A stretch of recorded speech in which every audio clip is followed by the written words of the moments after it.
ಇನ್ನು ಮೊನ್ನೆ ಸರ್ವಪಕ್ಷಗಳ ಸಭೆ ಕೂಡ ನಡೆದಿತ್ತು.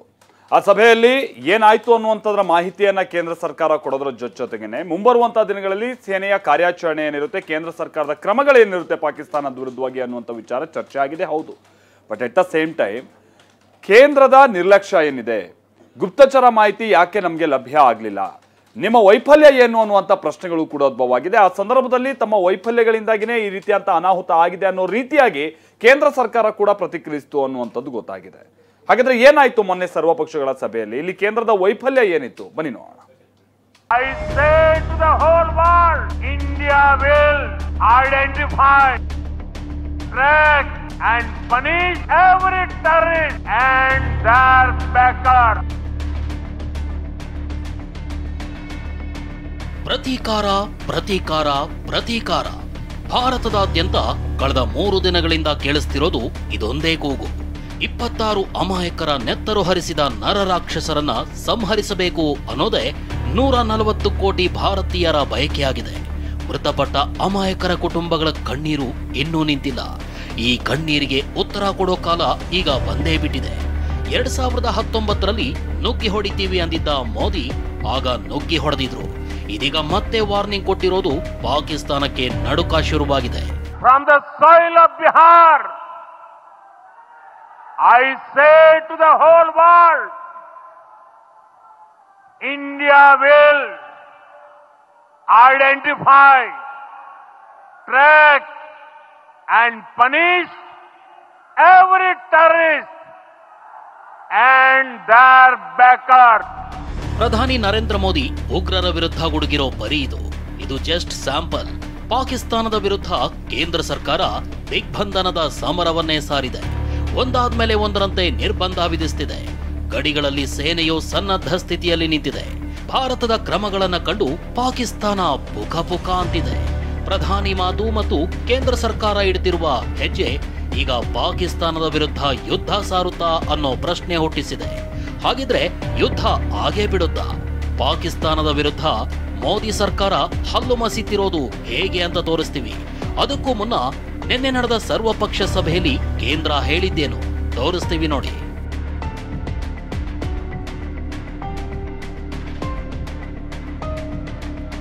ಉಗ್ರರ ದಾಳಿಗೆ ಭದ್ರತಾ ಲೋಪವೇ ಕಾರಣ ತಪ್ಪೊಪ್ಪಿಕೊಂಡ ಕೇಂದ್ರ. ಸರ್ವಪಕ್ಷ ಸಭೆಯಲ್ಲಿ ಗೃಹ ಸಚಿವ ಅಮಿತ್ ಶಾ ಹೇಳಿದ್ದಾದ್ರೂ ಏನು? ಉಗ್ರರ ದಾಳಿಯ ಬೆನ್ನಲ್ಲೇ ಕೇಂದ್ರ ಸರ್ಕಾರ ಸರ್ವಪಕ್ಷ ಸಭೆ ಕರೆದಿತ್ತು.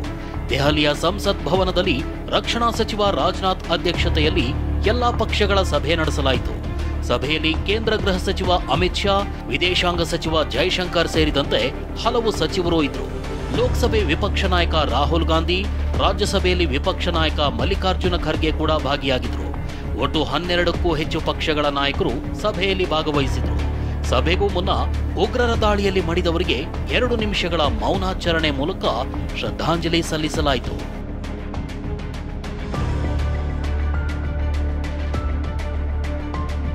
ಇನ್ನು ಸಭೆಯಲ್ಲಿ ಕೇಂದ್ರ ಸರ್ಕಾರ ಉಗ್ರರ ದಾಳಿಗೆ ಭದ್ರತಾ ಲೋಪವೇ ಕಾರಣ ಅಂತ ಒಪ್ಪಿಕೊಂಡಿದೆ ಅಂತ ಮೂಲಗಳು ಮಾಹಿತಿ ತಿಳಿಸಿವೆ.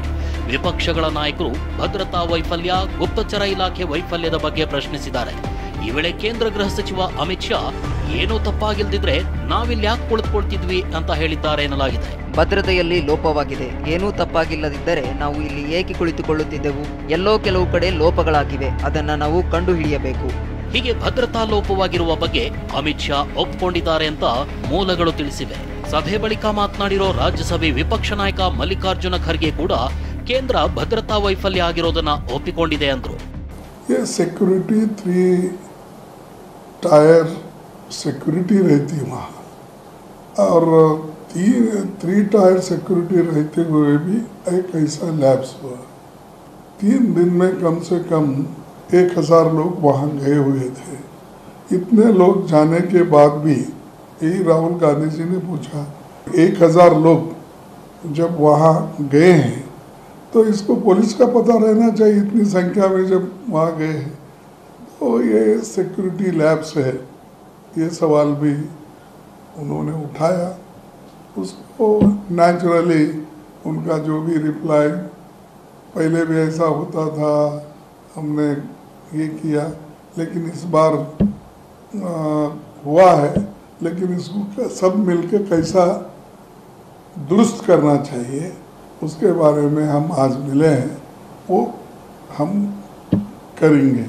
ಇಷ್ಟೇ ಅಲ್ಲ, ಪ್ರಧಾನಿ ಮೋದಿ ಈ ಮಹತ್ವದ ಸರ್ವಪಕ್ಷ ಸಭೆಗೆ ಯಾಕೆ ಬರಲಿಲ್ಲ ಅಂತಾನೂ ಮಲ್ಲಿಕಾರ್ಜುನ ಖರ್ಗೆ ಪ್ರಶ್ನೆ ಮಾಡಿದ್ದಾರೆ. कि ऐसे महत्वपूर्ण मीटिंग में प्रधानमंत्री जी खुद रहना जरूरी है, क्योंकि वो जो निर्णय लेते हैं वो फाइनल होता है. ಸರ್ವಪಕ್ಷ ಸಭೆಯಲ್ಲಿ ಕೇಂದ್ರದ ನಿರ್ಧಾರದ ಜೊತೆ ನಿಲ್ಲುವ ನಿರ್ಧಾರ. ಇನ್ನು ಸರ್ವಪಕ್ಷ ಸಭೆಯಲ್ಲಿ ಎಲ್ಲಾ ಪಕ್ಷಗಳು ಕೇಂದ್ರ ಸರ್ಕಾರ ಉಗ್ರರ ವಿರುದ್ಧ ತೆಗೆದುಕೊಳ್ಳುವ, ಪಾಕಿಸ್ತಾನದ ವಿರುದ್ಧ ತೆಗೆದುಕೊಳ್ಳುವ ಎಲ್ಲಾ ಕ್ರಮಗಳಿಗೂ ಒಪ್ಪಿಗೆ ಸೂಚಿಸಿವೆ. ಕೇಂದ್ರ ಸರ್ಕಾರದ ಜೊತೆ ನಿಲ್ಲುವ ಭರವಸೆಯನ್ನ ವ್ಯಕ್ತಪಡಿಸಿವೆ. यूनिफॉर्मली कंडेम किया है सबने जो हुआ है और पूरी सपोर्ट किया अपोजिशन ने सरकार को, कोई भी एक्शन नहीं. ಈ ಮಧ್ಯೆ ಭಾರತ ಮತ್ತು ಪಾಕಿಸ್ತಾನದ ನಡುವಿನ ಸಿಂಧೂ ನದಿ ಒಪ್ಪಂದ ಸ್ಥಗಿತಗೊಳಿಸುವ ನಿರ್ಧಾರಕ್ಕೆ ಕೇಂದ್ರ ಸರ್ಕಾರ ಬಂದಿದೆ. ಪಾಕಿಸ್ತಾನದ ಜಲ ಸಂಪನ್ಮೂಲ ಸಚಿವಾಲಯಕ್ಕೆ ಭಾರತದ ಜಲಶಕ್ತಿ ಸಚಿವಾಲಯದ ಕಾರ್ಯದರ್ಶಿ ಪತ್ರ ಬರೆದಿದ್ದಾರೆ. ಇದರಿಂದ ಪಾಕಿಸ್ತಾನದಲ್ಲಿ ನೀರಿಗೆ ತತ್ವಾರ ಶುರುವಾಗಲಿದೆ. ಈ ನಿರ್ಧಾರದ ಬಗ್ಗೆ ಮಾತನಾಡಿರೋ ಎಐಎಂಐಎಂ ಸಂಸದ ಅಸಾದುದ್ದೀನ್ ಓವೈಸಿ, ಕೇಂದ್ರ ಸರ್ಕಾರ ಏನೇ ನಿರ್ಧಾರ ತೆಗೆದುಕೊಂಡ್ರೂ ನಮ್ಮ ಒಪ್ಪಿಗೆ ಇದೆ, ಆದರೆ ತಡೆ ಹಿಡಿಯುವ ನೀರನ್ನ ಎಲ್ಲಿ ಸ್ಟೋರ್ ಮಾಡ್ತೀರಿ ಅಂತ ಪ್ರಶ್ನಿಸಿದ್ದಾರೆ. मगर आप बताइए हम पानी कहाँ रखेंगे? पानी तो क्या रखना पड़ेगा ना आपको. मैं ये देखिए, आपने तो देखिए वर्ल्ड बैंक इंडिया और पाकिस्तान में बैठकर ये ट्रीटी करवाया, वो इंटरलॉक्यूटर है. भाई पानी को कहाँ रखेंगे आप? ಅದೇನೇ ಆದ್ರೂ ಪಾಕಿಸ್ತಾನದ ವಿರುದ್ಧ ಪ್ರತೀಕಾರ ಆಗಲೇಬೇಕು ಅನ್ನೋದು ಎಲ್ಲರ ಆಗ್ರಹವಾಗಿದೆ. ಕೇಂದ್ರ ಸರ್ಕಾರ ಇನ್ಯಾವ ದಿಟ್ಟ ಹೆಜ್ಜೆ ಇಡುತ್ತೆ ಕಾದು ನೋಡಬೇಕಿದೆ. ಹರೀಶ್, ಟಿವಿ9, ನವದೆಹಲಿ.